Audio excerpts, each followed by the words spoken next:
Several years ago, I suffered a small stroke, which I was lucky enough to walk away from at only the cost of many of my long-term memories.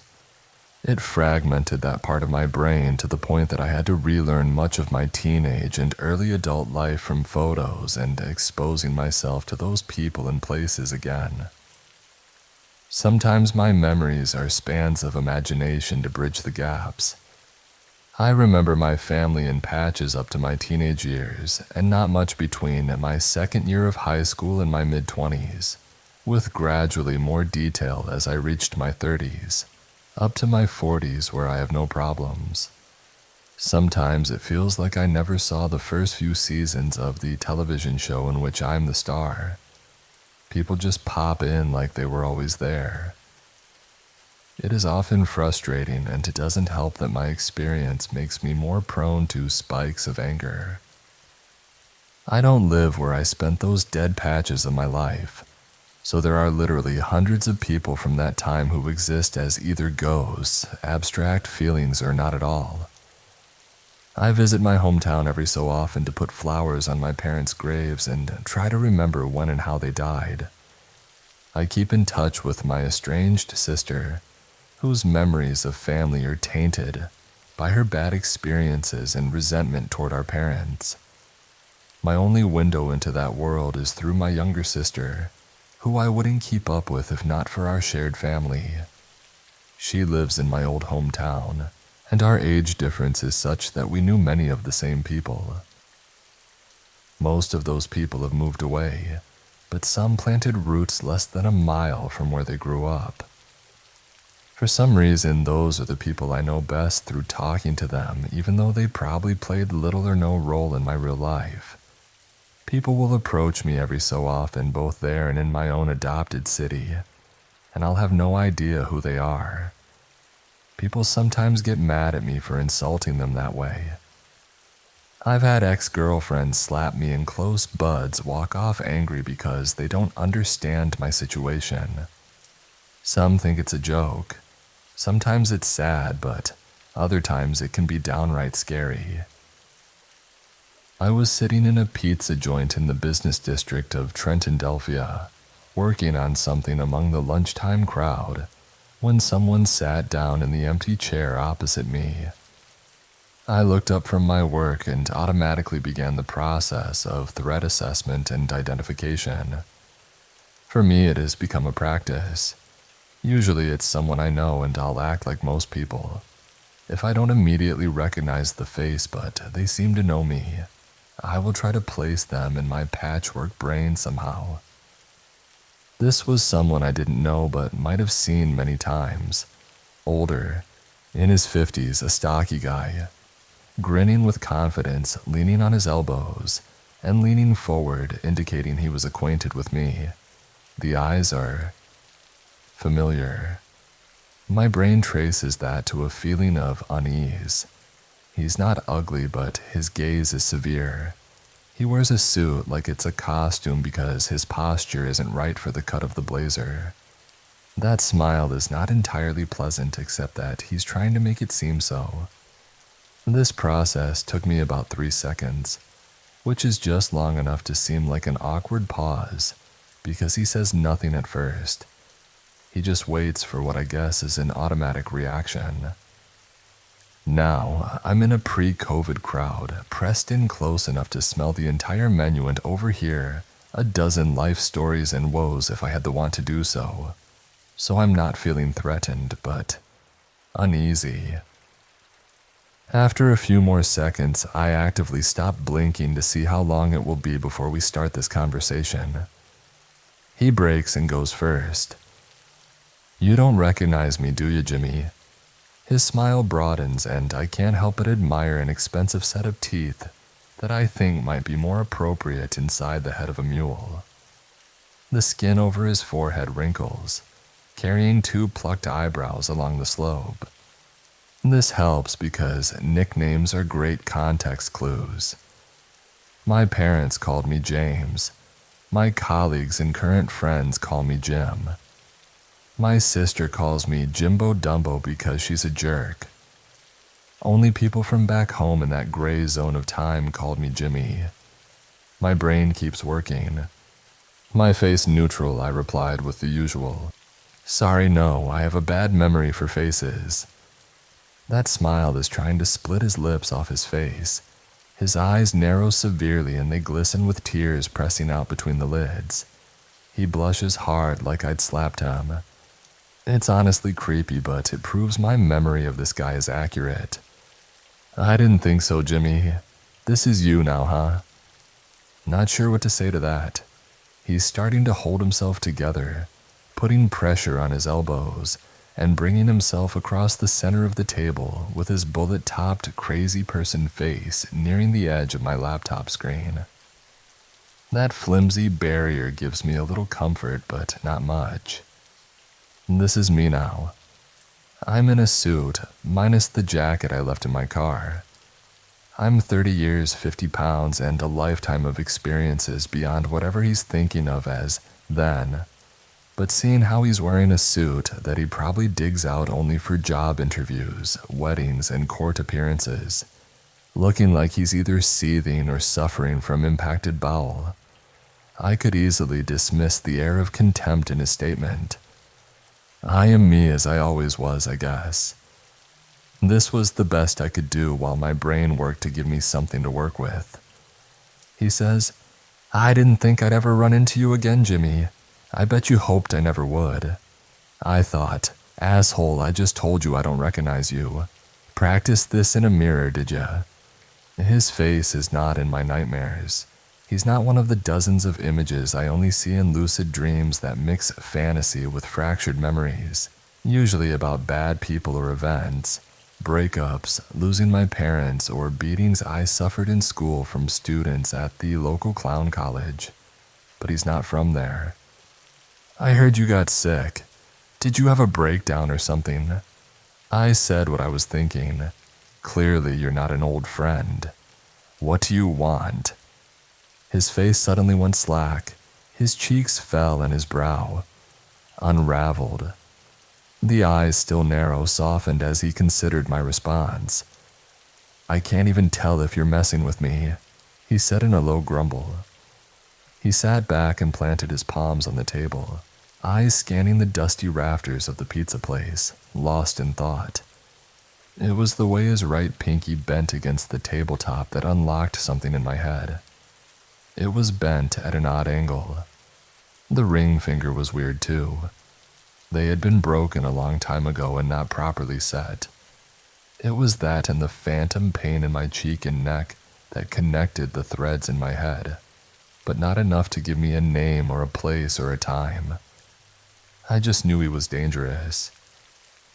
When I get into those rare situations, I have to stave off a panic attack. It's a lot like arriving at work only to suddenly remember that you have a big presentation to give, or like that dream where you're in finals week but you never attended class. You smug, selfish asshole, he growled, his fingertips pressed down on the checkerboard tablecloth.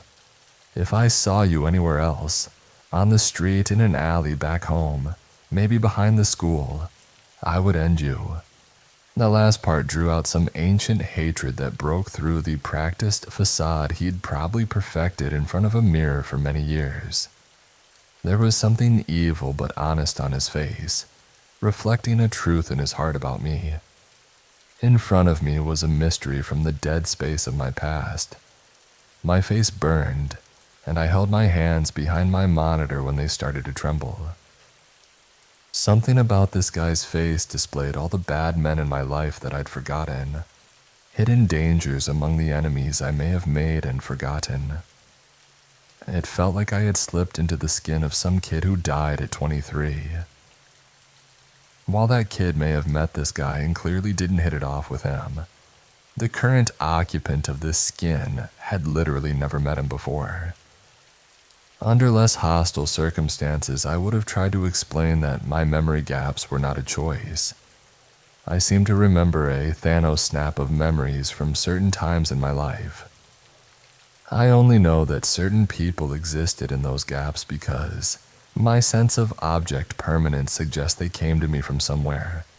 All I could do was shake my head slowly, maintain eye contact, and watch for sudden movements.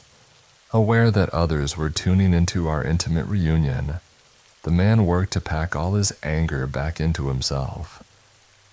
It was hard, but he managed to put the toxic paste back in the tube and sat back. This gave me a better look at the old suit that fit him better when he was 10 pounds lighter, and the new tie that someone had given him, maybe for whatever brought him to town. His face fell into an expression of disappointment, like this was a moment he dreamed of and it was wasted because of the dozen witnesses around us. Then he shot up out of the chair and left the restaurant. He didn't even order, I guess. I sat there, lost as to what I had been doing in the first place. I took my time to stop the trembling in my hands and the sparks in my head, and then I made my way out to my car. I sat in the driver's seat, still frightened, not about what had just happened, but about what I might have done to earn such seething hatred from a stranger. A shadow crossed the driver's side window, and I looked up with a start. It was him. He stabbed a finger into the glass. That gesture felt familiar.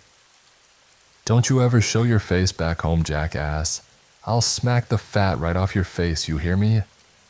He pounded the side of his hand against the glass, but it only trembled, about as much as I did. And then he was gone. Surely something so heinous would be in a police record, right? At least a tale told by people from around that time and place. I had no inkling of such a thing, no cool story to put a face to. I began to resent the fact that I didn't have the presence of mind to ask a single damned question before he bolted. That frustration fueled my damaged brain, pushing it to fire harder through the mess of memories and imaginings, the based on a true story section of my mind that tries to make sense of things I no longer witnessed. Greg. That name jumped out at me, complete with the extra G, making it seem more real. The face was just a flicker, and my need to understand more forced me not to think too hard about it. Part of my coping mechanism is assigning values where none exist, making connections for the sake of protecting my sanity, even at the cost of real memories. I have to distract myself from filling in memories with false details and let that subconscious part of my mind work out the facts as best it can. I went back to work and made an appointment to meet my sister that weekend, put flowers on graves, and find my old yearbooks. I wanted to go on social media and ask my friends from that time about the guy, maybe creep on their friends' pages looking for a grinning skull as a profile pic. But that's dangerous too. Every new face I register risks becoming a fictional version of itself. Something about boots and snow. These useless reports emerged early, but I revisited them knowing the boots were important and the snow was cold and hard. Physical pain was associated with these memories too. I also started running my tongue over a chipped tooth for the first time in as long as I could remember. I drank heavily that night because, although I'm not supposed to, it kills my dreams. That weekend I met my sister, who didn't recognize my description of a man 30 years beyond any memory she could have of him. I asked her if I ever did something so horrible that it would make a man want to kill me over it. She replied that I made her feel that way a lot.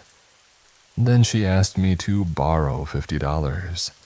I was luckier during a round of golf with a friend who understands my situation and represents a good friend I, quote-unquote, lost. He is the custodian of many of my memories and helped me recover those first few years. We grew apart because he says I developed a different personality, all about order and following instructions. "You went square," he said, not recognizing the irony. "Do you know someone named Greg from our past who I really pissed off?" I described him and explained the conversation we shared. Philip was doubtful, but he thought about it for a while. As he did, I added random details. A favorite pair of boots wintertime in the snow, maybe being thrown into it and chipping a tooth. Philip looked at me and I could tell he knew something. It was before I met Philip, but he had heard about it. I was 15.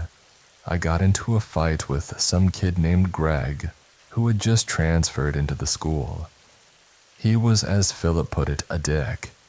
Within a month, he had been expelled. Part of the reason for that was he beat the living hell out of me.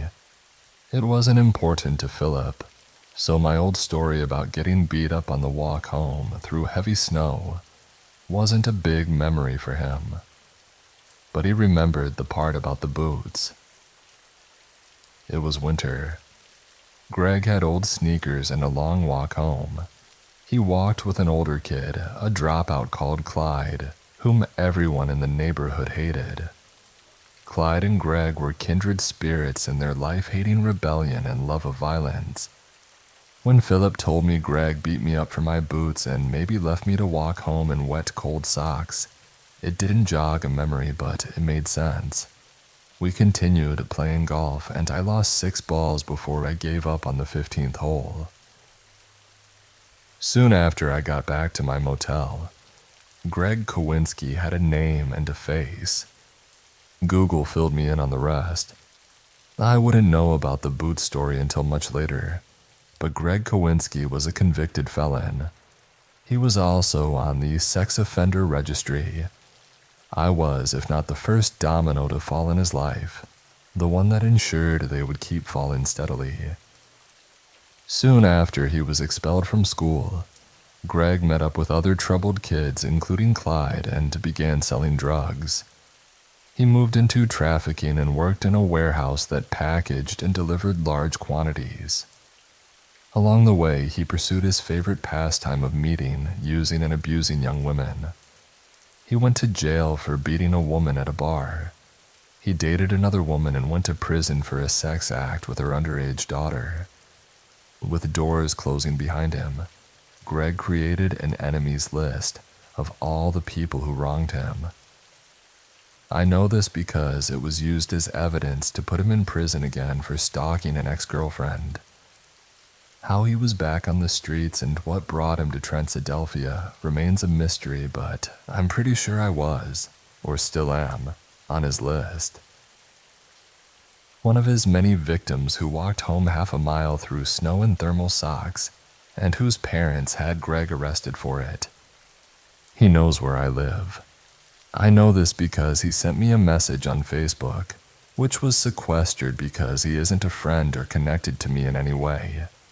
He quoted my address and added, "See you sometime." That was over a year ago. I've locked down my social media since then, especially after he started liking pictures of my wife and sister. I hate going home now.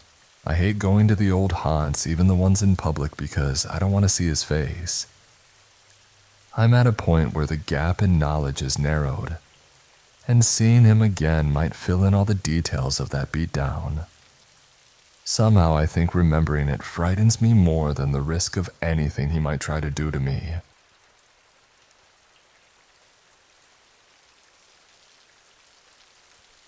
To give you some background, I'm from a city in the northeast of Scotland in the UK. What happened here didn't just affect me, but also 2 close friends, who, for the purposes of this story, we'll call Debbie and Joe. We all used to work for Virgin Megastore. I started there back in 2003. Debbie joined in 2006, and Joe joined us in 2007. The entire staff of the store, for the most part, were all close friends. We were all music and movie nerds, so we shared the same interests and sense of humor. Every year over the Christmas period, we would take on temporary staff as extra help for the volume of customers. In 2007, one of our temps was Rory. This is his real name. Most of us hit it off with him brilliantly. He was a young guy, seemed really passionate about music, especially Pink Floyd, which was a big win with Joe, one of the greatest guitarists I've ever met, and with me, as I grew up on Pink Floyd through my parents. Rory was also a budding filmmaker, and his love of movies matched his love of music. We had a lot to chat about and became friends quickly. It was rare to keep in touch with temporary staff after the Christmas period, but Rory was an exception. He didn't live in the same city as the rest of us, but kept in contact through text and social media. He would come to the city to hang out from time to time. Moving forward to Christmas of 2008, Virgin Megastore had become Zavvi Entertainment by this time. Rory came back to work with us as a temp, especially with me.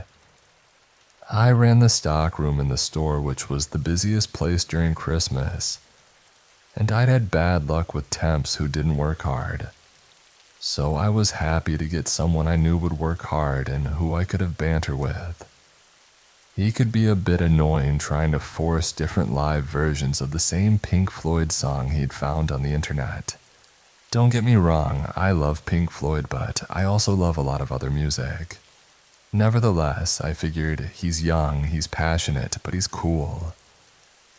Around this time, Rory started putting together a homemade Pink Floyd documentary. He interviewed Joe and me for it. And to be honest, he did a great job considering the limited tools he had. Zavvi closed in February 2009 due to the global credit crunch. All the Zavvi staff, including Rory, kept in touch since we had all become close working there. Fast forward to the summer of 2010. We had a Zavvi reunion night out, which Rory organized. Most of us who still lived in the same city managed to make it. Joe had moved to Glasgow at this point, but it was a fun night out. Rory stayed at my place afterward. I should point out here that Rory was preparing to go to America for his second year working as a camp counselor for Camp America at Camp Wigwam in Maine, Ohio. Since Zavvi closed, I'd gotten a new job doing the same thing at another entertainment retail store. And that Christmas, Rory came to work there as a temp again. Initially, I was fine with it. Moving into 2011, Rory started raising red flags, although at the time I didn't see them clearly. He claimed that while in America, he'd gotten a job helping with editing and camera work on the show Burn Notice. At the time, I was like, wow, that's cool, man. Well done. It didn't seem unbelievable since I knew he had talent in filmmaking. He also claimed he was working for Camp America in Florida, which led to his work on Burn Notice, where it was filmed at the time. Then when he was back in Scotland in 2011, it was time for another Zavvi reunion. Rory had to be in charge of it, which bothered me because he technically didn't work there when we closed and was only a temp. I felt sickened seeing him post constantly on Facebook about what was essentially just some old friends going to the pub. Again, I thought, he's just young and easily excited. He's harmless, though. Then another red flag was raised.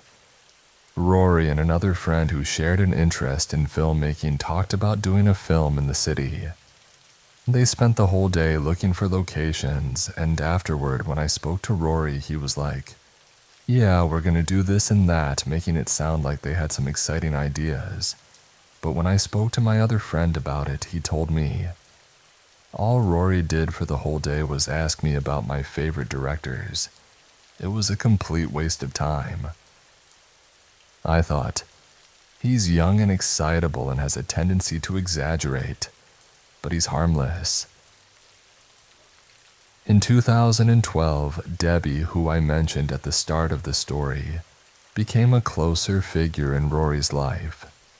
Debbie is nearly 6 feet tall, a blonde bombshell, and at the time, one of the nicest people you could ever meet with an amazing sense of humor. We became super close when we worked together, but it was always totally platonic. I looked at her more like a sibling. She would come to my place for dinner and to watch movies, and I knew all her close friends and some family members. She and Rory went to the cinema a few times and hung out afterward. Absolutely nothing wrong with that, for now. Moving on to Christmas time, Rory was back as a temp for the third year in a row, and by this time he had started to annoy the other staff. While on lunch, he would sit and brag about all the television shows he worked on during his summers in the States, like Burn Notice, Criminal Minds, and The Wire. Unfortunately, I didn't hear about this at the time because people knew I was friendly with him. They didn't want to seem like they were talking crap about him. The staff got along famously. On a personal note, talking with him at work became a bit weird. He started talking to me in a really smug and condescending tone, which I didn't appreciate, given that I was 6 years older than him and had helped him get his temp jobs every year. I thought we were friends. Around this same time, another Zavvy night out was coming up. Rory, Debbie, Joe, who was visiting from Glasgow, myself, and a few others planned to go. The day before the get-together, I received a text from Rory saying, "Hey man, the plan for the night out tomorrow is to go to a pub quiz, your favorite." Now, I don't go to pub quizzes for tedious personal reasons, and all my friends knew this. Rory was essentially implying that the rest of the guys had planned to go to something I wouldn't attend. I was super angry about that text, so I kept quiet about it. It turns out those guys didn't go to a pub quiz, and there was no intention to. The next day, Joe came into the shop to talk to me since I had missed the night out. While I was talking to him, Rory stood next to him in a defensive stance, answering everything I asked Joe like he was his spokesperson. This was infuriating because I was at work and couldn't lose my temper, while Joe was happy-go-lucky and didn't even notice Rory's behavior. Rory was obsessed with Joe because of his guitar talents, to the point where it became unhealthy. Around this time, Debbie started to sense that I was having a problem with Rory, which was true. Contact with him triggered anxiety and anger because I knew something was amiss. But Debbie and Joe were constantly fooled by his false charm, so I kept tolerating him. I loved those guys and didn't want to cause drama. In early 2013, Rory claimed that his dad had a life-threatening stroke, which he survived but was left incredibly disabled. This later turned out to be a lie and a tool to get sympathy from Debbie and Joe. Moving forward to 2014, Joe moved back to town from Glasgow into Debbie's spare room. And this is where Rory really started to phase me out from the group. Despite having recently hung out with me and having stayed at my place several times over the years, he took Debbie, Joe, and another ex-Zavvy friend to 3 different Prince gigs around the country. Initially, I was super angry, but in hindsight, I was relieved. Rory paid for all the tickets to those gigs, which was another red flag. I have to point out that when he wasn't working with me as a temp over Christmas or in America over the summer for Camp America and various television shows, he made it seem like he was a freelance photographer and video editor. This would have been fine, but he didn't have a website, a Facebook page, or anything else to contact him for that work. Taking that into account and the fact he's throwing cash to go to concerts around the UK, I was concerned about where his money was coming from. After the Prince gigs, I blocked him on social media because his posts and comments on others' posts were just annoying. He constantly undermined people and argued with folks who had different opinions. Debbie took issue with me blocking him and stuck up for him. In hindsight, she had been groomed by him and had rose-tinted glasses on when looking at him. I caved and got back in touch with him, even though I know now I should have walked away from all of them. I dearly loved Debbie and Joe and didn't want to lose their friendship, even though I knew deep down there was something bad about Rory. Throughout 2014, Debbie and Rory got super close. Anyone who didn't know them seeing Facebook pictures would think they were a couple.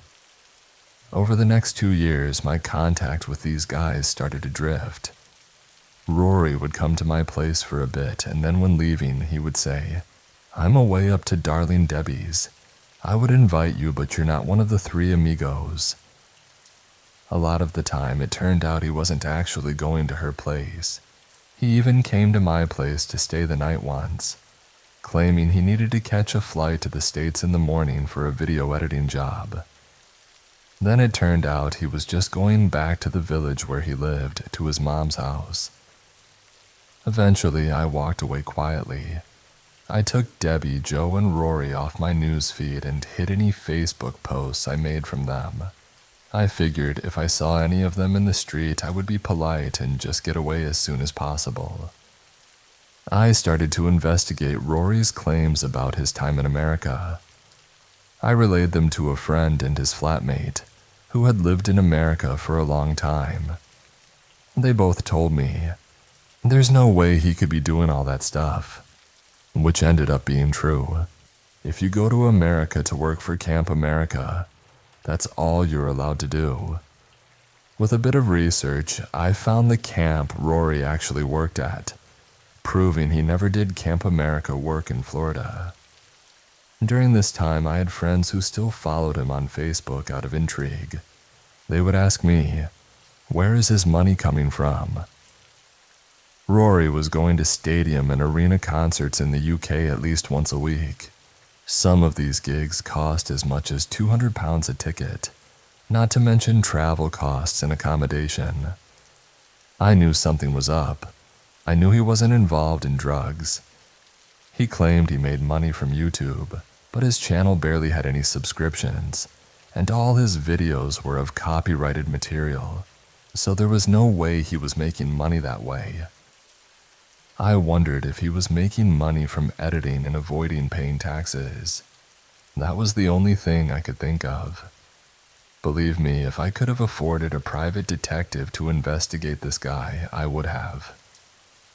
During all this time, Debbie and Joe were hanging out with Rory and posting how great he was on Facebook. Despite the fact I found Rory had a second Facebook account, where the profile picture was of him and Debbie, this was a secret account. I took a screenshot and showed it to Debbie. She was just like, "Oh, isn't that his American account?" Sorry, Debbie, but you were really not seeing the truth. Now, let's fast forward to October 2018. By this point, I had severed contact with Rory completely and missed Debbie's wedding the previous year, where Rory was a bridesman. I hadn't seen Joe in a good while either. I was back at work after lunch for about 5 minutes when my friend, who was on her lunch break in the staff room, came running through to where I was.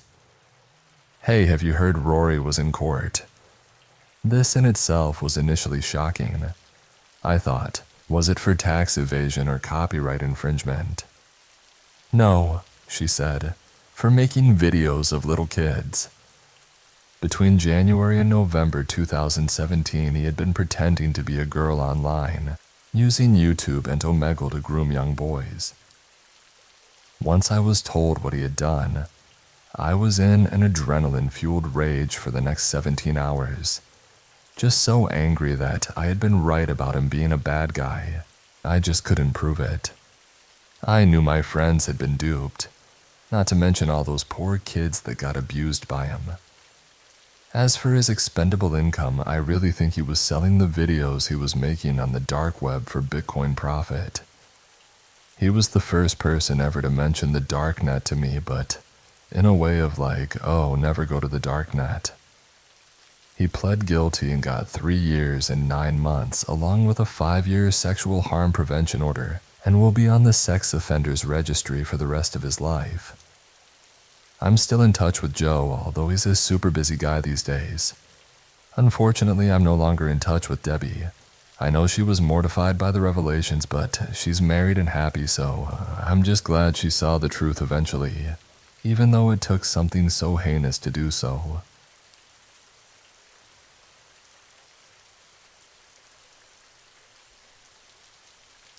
I am really writing this out as a way to vent because I feel really stuck in a situation. Any advice is appreciated, but I am not sure there is anything that can be said that will actually help. I have tried just about everything. I will start from the beginning. This is a story 2 years in the making, so I will try to be as thorough as possible. In 2019, I graduated with my master's degree and moved to a relatively rural area for my PhD. Thinking we would make an investment, my dad and I purchased a house. The intent was to rent it out once I completed my PhD. This house was only a block away from a dive bar where my dad was able to make some pretty good friends. He introduced me to everyone, and they all let me know that I would be very happy in my new house because my next-door neighbor was the absolute nicest guy you could ever meet. So we met the neighbor, and he did seem nice enough. He suggested we exchange numbers in case I ever needed anything, and I thought that was a good idea. What is the worst that could happen? A few days later, my dad left to go back to his home in another state, and I was left to my own devices. Literally the day he left, it started. My neighbor texted me while I was away and let me know he left a gift for me on my front porch. In this text exchange, he started using pet names like Sweetie and Cutie. I went home and he had left a hand-painted feeding dish for my cats in my mailbox. At this point, I was not that alarmed. He was just being nice, I thought.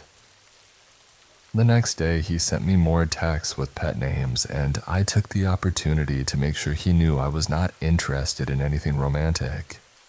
He replied with a rambling text about how all a person ever needs is friends, and he would like to be friends with me. After that, he would send me texts frequently.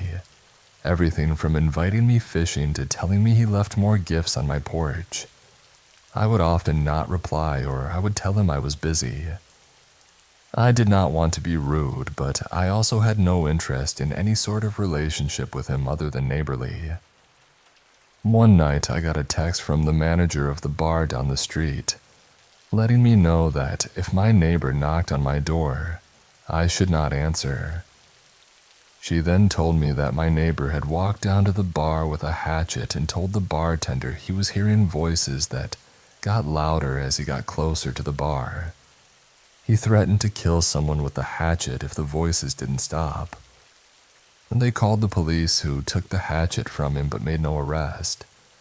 The manager of the bar picked me up, and I spent the night at her house. She told me that the police said my neighbor was on meth.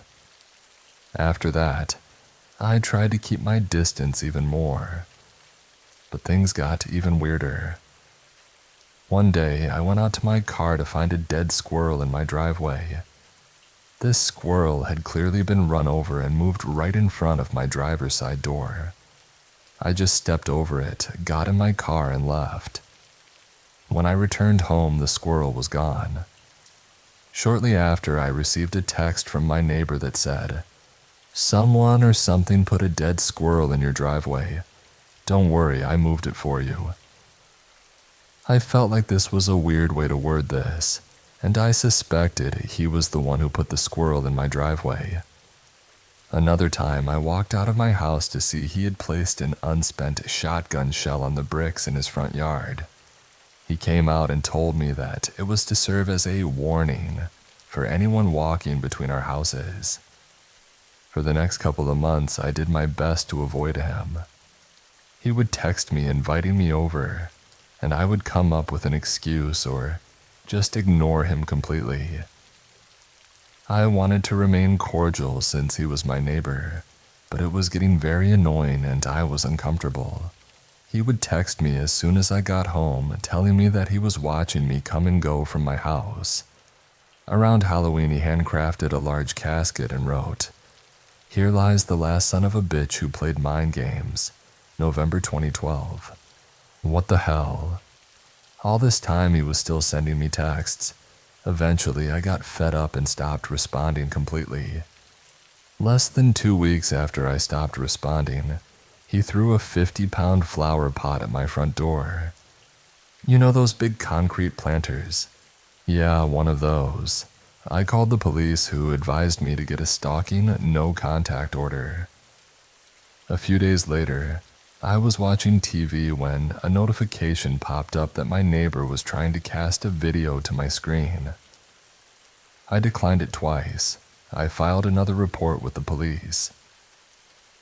During this time, I started the process of getting a stalking, no-contact order. I saw 3 different victim advocates who all told me different things. I went out of town for a conference, and during that time someone attempted to break into my home. I had an ADT security system, so while they did not succeed, I was aware of the attempt. After the conference, I came home to the entire world shutting down because of COVID. I was trapped in my home 24 hours a day, 7 days a week with my stalker neighbor next door. Luckily, court proceedings for protection orders did not stop. Right before court, he sent me a text telling me he was sorry for what he had done. He could tell when he saw me outside that he made me uncomfortable. Then he went on to tell me he could tell my hair had gotten longer and I looked beautiful. I went to court and provided all of the evidence I had. The timeline of everything that had ever happened. The text he had sent me asking if I wanted a massage. The text I sent him telling him the way he was speaking to me was inappropriate. And the text saying that he knew he made me uncomfortable. I told the judge that I suspected he had attempted to break into my house while I was out of town. The kicker is, he did not deny any of it. Actually, he told the judge that he took full accountability for everything. He said he was in recovery and was trying to turn over a new leaf. He did not oppose the protection order at all. So in March 2020, I actually received the stalking no-contact order. Everything was pretty quiet for a while. I mean, he did some weird things, but that is because he is a weird guy. It was not anything that made me fear for my safety. That is until he got on drugs again. At this time, we found an unspent shotgun casing in my flower bed. It was consistent with the one he had previously used to send a warning. This occurred a couple of months after I started dating my boyfriend, and I suspected it was a warning to him. After this, and for a variety of reasons, my boyfriend moved in with me. He moved in pretty quickly, but everything turned out fine. We are still together and as happy in our relationship as we can be. On New Year's 2021, I was awoken to yelling. I turned on my security cameras and got footage of him sticking his head out his window and screaming obscenities at my bedroom window for about 7 minutes. It does not sound like a long time, but when your stalker is screaming threats and obscenities, 7 minutes is a long time. He called me a harlot. He said, "Happy effing New Year." He said he was going to blow up his house with his gas line. I called the police, who responded. They told me that he never said my name, so they could not prove it was a violation of the protection order. The officer said, and I quote, "There's nothing illegal about yelling in your own house." They left without even speaking to him. All I could do at this point was do my best to avoid him. I parked on the street because my driveway is pretty close to his front porch. I got used to living with my curtains drawn. I always made sure my cameras were charged, all 5 of them. Yes, because of him, I spent over $1,000 on cameras. Every inch of my yard is covered. Since then, he has been seen by me and by other neighbors talking to people who are not there, going outside and screaming nonsense. Things like, "I have Cheerios on my necklace," or "I'll put my penis in your butt." I'm not even joking. This basically brings me to last week. In the morning, I was getting ready for the day when I heard screaming. Someone is going to die over this sweatshirt. I turned on the cameras. I got footage of him walking around the alley behind my house screaming, "Are you effing proud?" How about I get my shotgun? I'll get everybody all fired up." I called the police. Once again, they did not charge him with violation of the protection order. Instead, they gave him an ordinance violation for disturbing the peace. The police told me that it seems like he is off his medication again, and that was that. They left. Last night, I was awoken to hammering outside my window at 1 in the morning. He was cutting down his privacy fence horizontally. I called the police for a noise complaint, and they just told him to stop. And that was that. As I write this, he is outside continuing to horizontally cut down his privacy fence. That means the privacy fence only stands about 3 feet tall now. This was the one thing that made me feel relatively safe about hanging out in my backyard, and now that is gone. All of this is to say I am tired. I just want to live in a house where I can be sure that my neighbor will not try to kill me, where I can feel confident that he is not going to try to break in. My boyfriend and I are trying to buy a house to move, but it is difficult. I am a PhD student, so I do not make very much money. Renting won't work because I have 4 cats, plus my partner's cat and dog, although we have a place secured for them if necessary. Finding a place to rent with so many animals is difficult, if not impossible. I refuse to rehome them, so maybe it is partially my fault I'm stuck in this situation. My dad has agreed to co-sign on another mortgage, and I have gotten a second job. We should be able to save up enough money within a few months, but until then, I am stuck. I just don't know what else to do. I'm tired, I'm angry, so I figured I would write this to vent. If you have made it this far, thank you for reading it all. There's still so many different instances that I've left out. I'm just so exhausted.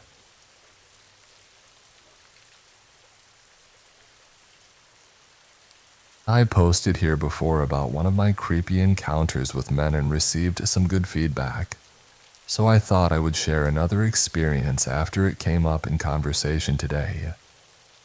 This encounter occurred several months after the first, and the lingering paranoia from it helped me realize what was happening and may have saved my life. I was 18 at the time, although I was often mistaken for being in my early teens. I had just finished some errands in town and decided to take a shortcut to catch the bus home. This shortcut was a narrow street that led to one of the shopping center's entrances. It was more of a glorified alleyway, but since it connected to the high street and was the quickest way into the shopping center, it usually had a decent amount of foot traffic and felt safe to use. However, depending on the time of day, there might only be a few people there, and that was the case on this day. Just as I was walking out of the entrance and feeling relieved that it wasn't blocked by people standing around as usual, a young man around my age startled me by stepping out of a small alcove beside the door and blocking my path with an, "Oh, hi there, how are you? Have you been shopping?" His approach immediately put me off. The overly familiar, "fancy seeing you here" tone made me hesitate for a moment, wondering if he was someone from high school who recognized me and wanted to say hello. I muttered, yeah, hi," to stall while I tried to remember who he could be. It didn't take long to confirm I didn't know this good-looking, fit, blonde man in his 20s, with bright blue eyes and a heavy accent. Since I couldn't think of a good reason for someone like him to approach me, my socially awkward, non-confrontational self decided the best way to handle the situation was to dodge around him and leave. He didn't let me, though. Instead of taking the hint, he started walking in a stride with me on the side of the street closest to the road, so I was between him and the building. When I tried to speed up because I felt penned in, he sped up along with me, keeping me between him and the wall.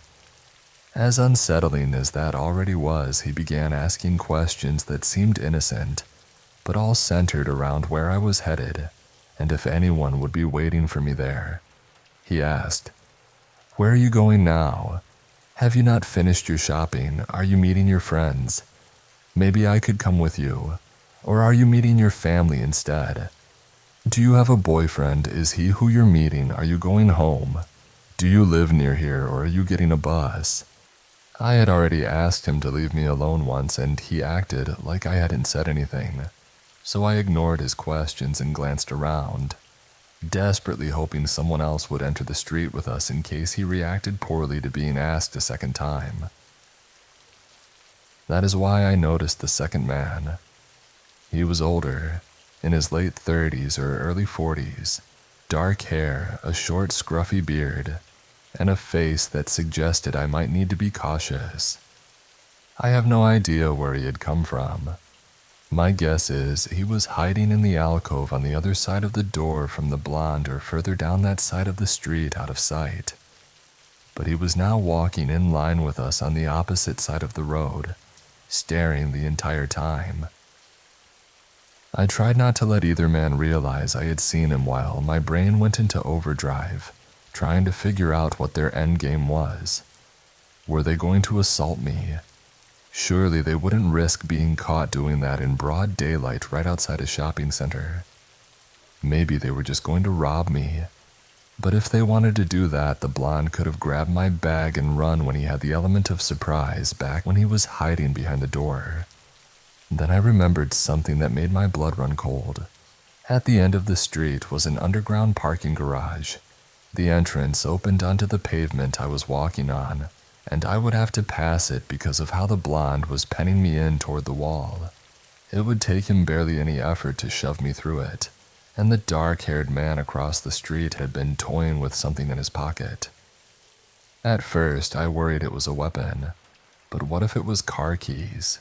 What if they were planning to drag me in there and into a car, take me who knows where, and do who knows what to me? We were very close to the end of the street now, so I abruptly dropped back behind the blonde and darted toward the road, wanting to get away from the garage and make a beeline for the end of the street without getting within arm's reach of the dark-haired man. The blonde immediately darted after me, blocking my path and herding me back toward the pavement, penning me in so close to the wall that my arm was almost scraping against it as I walked, all while still talking to me casually as if he wasn't doing anything wrong. They obviously knew the game was up at this point, though.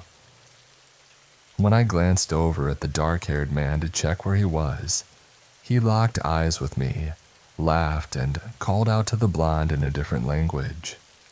The best I could determine later was that it was Eastern European, but not Lithuanian, Polish, Romanian, or Russian. He said something that made the blonde laugh too. And he doubled down on his, "Is anyone going to miss you?" questions while also asking me if I had ever had a boyfriend, if I had ever kissed a boy, and would I like him to be my boyfriend.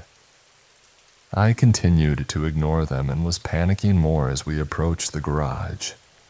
Fortunately, the dark-haired man started to lose his patience with the blonde's lack of progress with me, and began snapping at him, presumably demanding he get me to answer. The blonde looked worried, and his tone became more urgent with every word the dark-haired man spoke. Only a few feet from the garage, the dark-haired man apparently crossed a line because the blonde suddenly looked furious.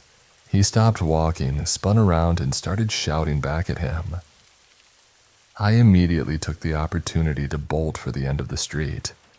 Although I heard the blonde shout, "Hey, where are you going?" and what I assumed was both of them running behind me, I managed to round the corner and lost them by ducking down the next street, and several more just to be safe. I didn't feel safe enough to go to my original bus stop, in case they stayed in the area and saw me, so I headed for one several blocks away instead, on edge, and jumping at the slightest sound, until I was on the bus and headed home. Although I tried to report the incident to the police, they weren't particularly interested since neither man had actually put their hands on me and I had no proof of what I assumed they were planning to do. I never heard about any abductions, assaults, or robberies in that area, so I hope they simply gave up after their plan failed with me. I'm glad my paranoia helped me escape that situation, but I worry sometimes that another girl wasn't as lucky.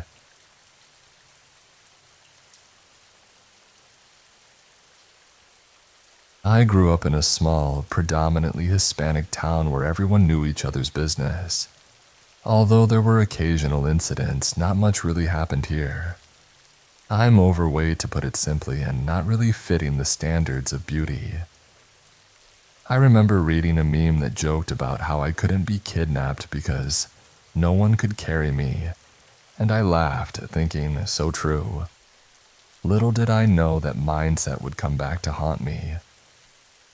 At 18 or 19 one night, my weed plug was doing a stash and dash. Being broke and desperate, I decided to go for it. I figured, I grew up here, I know all the areas. It was tempting because it was actually not far from my place. So I said screw it.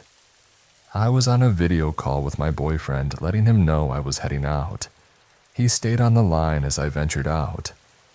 Keep in mind it was late. The areas I had to cross were poorly lit, and I left with nothing.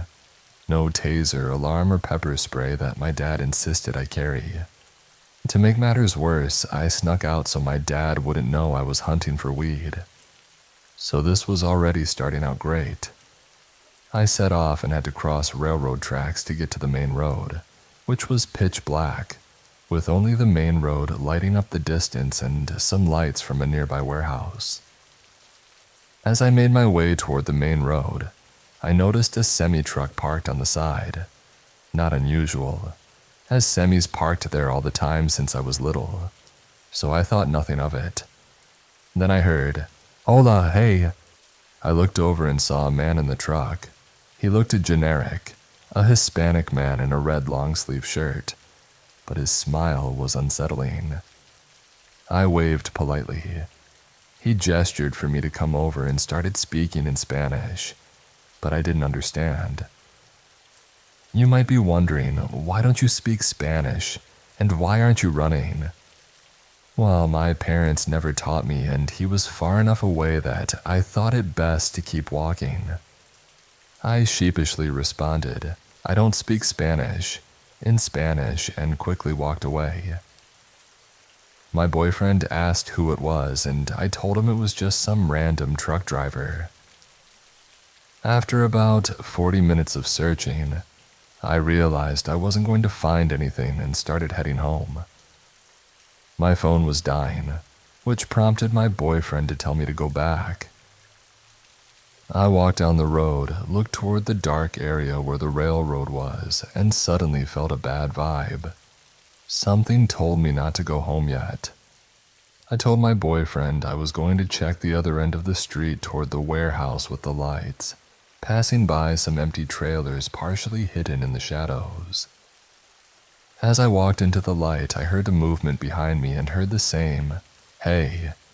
I turned around quickly and saw the same truck driver, the same unsettling smile emerging from behind a trailer.